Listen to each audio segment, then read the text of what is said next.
부산이 참 좁은가 봅니다.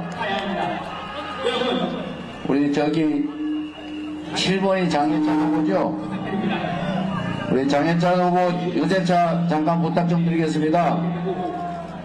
지금 서로 시간 조정을 좀 해서 우리 시민들을 위해서 잠깐씩 양보하는 거 어떻습니까?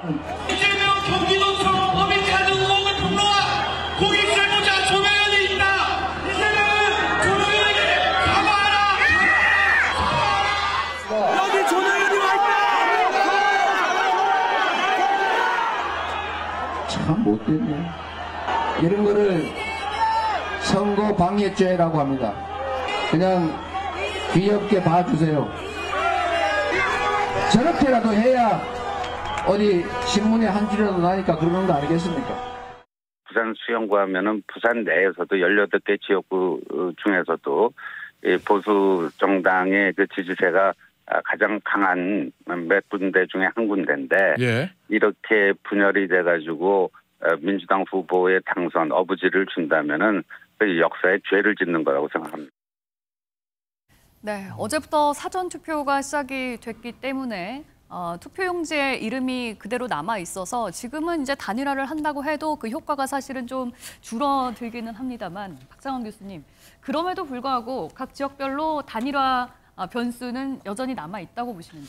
그렇죠. 근데 특히나 이 지역이 이제 그 주목을 끄는 것은 네. 단일화를 할 경우에는 단일화의 효과가 그 전날이라도 효과를 발휘할 가능성이 굉장히 높습니다. 지금 부산 수영구 말씀이신 그렇죠. 거죠, 영상에서. 그러니까 지금 이제 상대적으로 민주당 후보의 지지율이 현재 1등으로 이제 여론조사에서 그동안에 나왔지만 네.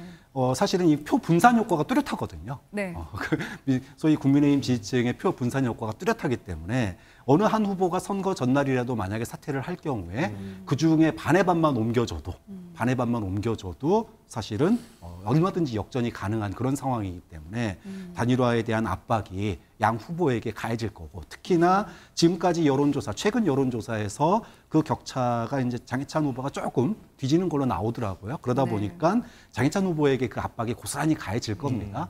그럼에도 불구하고 장혜찬 후보가 이거를 정말 자신의 어떤 정치적인 행보를 위해서 계속 고수를 할지, 아니면 정말로 그 한석이 아까운 지금 국민의힘 상황 아닙니까? 어떻게 보면 개헌 저지선을 지금 만들어야 되는 상황인데 네. 그걸 위해서 본인이 결단을 할지 굉장히 사실은 주목되는 내용이에요. 왜냐하면 여권이 앞으로 총선 이후에 누가 주도권을 가져가느냐. 사실 이것과도 연계가 있는 부분이에요. 네. 만약에 국민의힘이 예를 들어 총선에서 패배했을 때 그때 누가 용산을 대변할 것인가라고 했을 때 사실은 장혜찬 후보가 지금 고집을 피우는 이유 중에 하나는 저는 그 부분도 있다고 생각하거든요.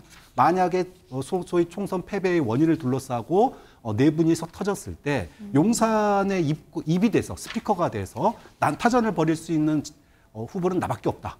이렇게 아마 생각을 하는 것 같아요. 그게 지금 이 소위 끝까지 단일화, 물론 본인도 단일화를 주장하고 있지만 사퇴를 하지 않는 가장 결정적인 요인 아니냐, 그렇게 봅니다. 장혜찬 후보가 사실은 이제 막말 논란으로 국민의힘에서 공천이 취소되고 무소속으로 이렇게 출마를 강행한 상황인데, 부산 수영 하면은 이제 낙동강 벨트 중에 한 지역으로서 또 주요 최대 격전지 중 한 곳이고, 국민의힘으로서는 어떻게든 한 석이라도 얻어야 되는 아주 절실한 지역일 수밖에 없을 것 같은데, 앞서서 여론조사에서도 나왔습니다만 지금까지는 민주당 후보가 가장 앞서는 것으로 나타나기도 했고, 이제 단일화만 하면 사실 이제 국민의힘이 이 지역을 가져올 수도 있는 상황인데 그만큼 초조하기도 할 것 같습니다만, 장혜찬 후보와 단일화를 할 수 있을지 이 여부에 대해서 어떻게 보실까요? 일단 장혜찬 후보는요, 그 본인을 위해서 사퇴해야 돼요. 왜냐면요. 장혜찬 후보가 사퇴를 해야 된다. 장혜찬 후보 본인이 스스로를 위해서 사퇴해야 됩니다. 왜 그러냐면요. 지금 좀 전에 저희가 여론조사 화면도 잠깐 봤는데 장혜찬 후보의 지지율이 지금 4월 2일부터 4월 3일까지 그 실시한 여론조사 보면은 18.6%까지 떨어졌어요. 예. 왜 저런 현상이 나타나면요. 이제는 그 PK 지역 유권자들도 굉장히 그 전략적 선택에 대한 마인드가 있습니다. 그 원래 우리가 선거에서요. 3등 후보가 쓰는 전형적인 레토릭이 뭐냐면 홍길동을 찍으면 홍길동이 됩니다예요. 이거의 원조는 뭐냐면요. 1997년 대선에서 이인재 후보가 했던 그 신문 광고 캐치프레이즈입니다. 네. 이인재를 찍으면 이인재가 됩니다. 그게 왜 나왔냐면요. 그 영남 지역에서 어떤 속설이 돌았냐면은 이인재 후보를 찍으면은 DJ가 된다. 이게 돌았기 때문에 그거에 대한 맞대응 차원으로 이인재를 찍으면 이인재가 됩니다가 나왔던 거예요. 그리고 영남 지역에서 1997년 대선 결과를 겪고 나서부터는 그런 표 분산을 극도로 경계합니다. 그래서 유권자들이 전략적인 선택을 해요. 그 결과가 지금 장해찬 후보의 그 18.6% 지지율. 그리고 화면 한 번만 다시 보여주시면 지금 정현욱 후보는 그 민주당 후보와 이미 오차 범위 내까지 추격을 했거든요. 예, 접전이군요. 그렇습니다. 네. 저 추세가 계속되면요. 장해찬 후보는 선거 비용 보전받기도 어려워요. 그러면은 본인 스스로 지금이라도 명분을 갖춰서 선당 후사의 정신으로 결단을 하는 게 본인에게 훨씬 더 실익이 있습니다. 그러니까 누가 봐도 지금 우리 송 변호사가 말씀하신 내용이 누가 봐도 장해찬 후보가 사퇴하는 게 맞다라고 보고 있는데 좀 끝까지 사퇴하지 않는 이유는 아까 이제 박 교수도 얘기했습니다.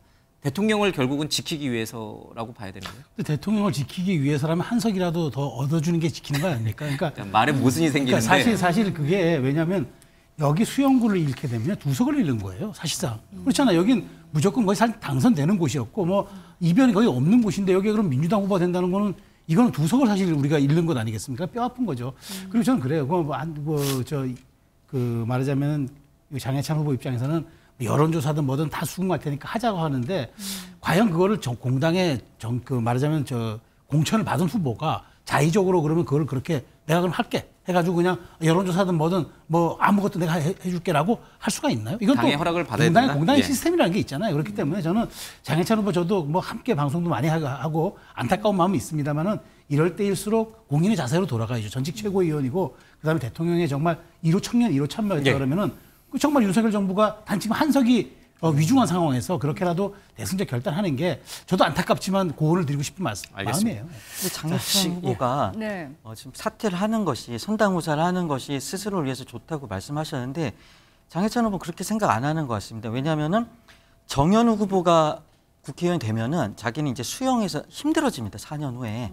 그러니까 차라리 민주당에 넘겨주더라도 자기는 인지도도 있고 충분히 싸울 수 있는 여력이 있다고 생각하니까 차라리 정현욱 후보가 되는 것보다 유동철 후보가 되는 게 자기 개인적으로 유리하다.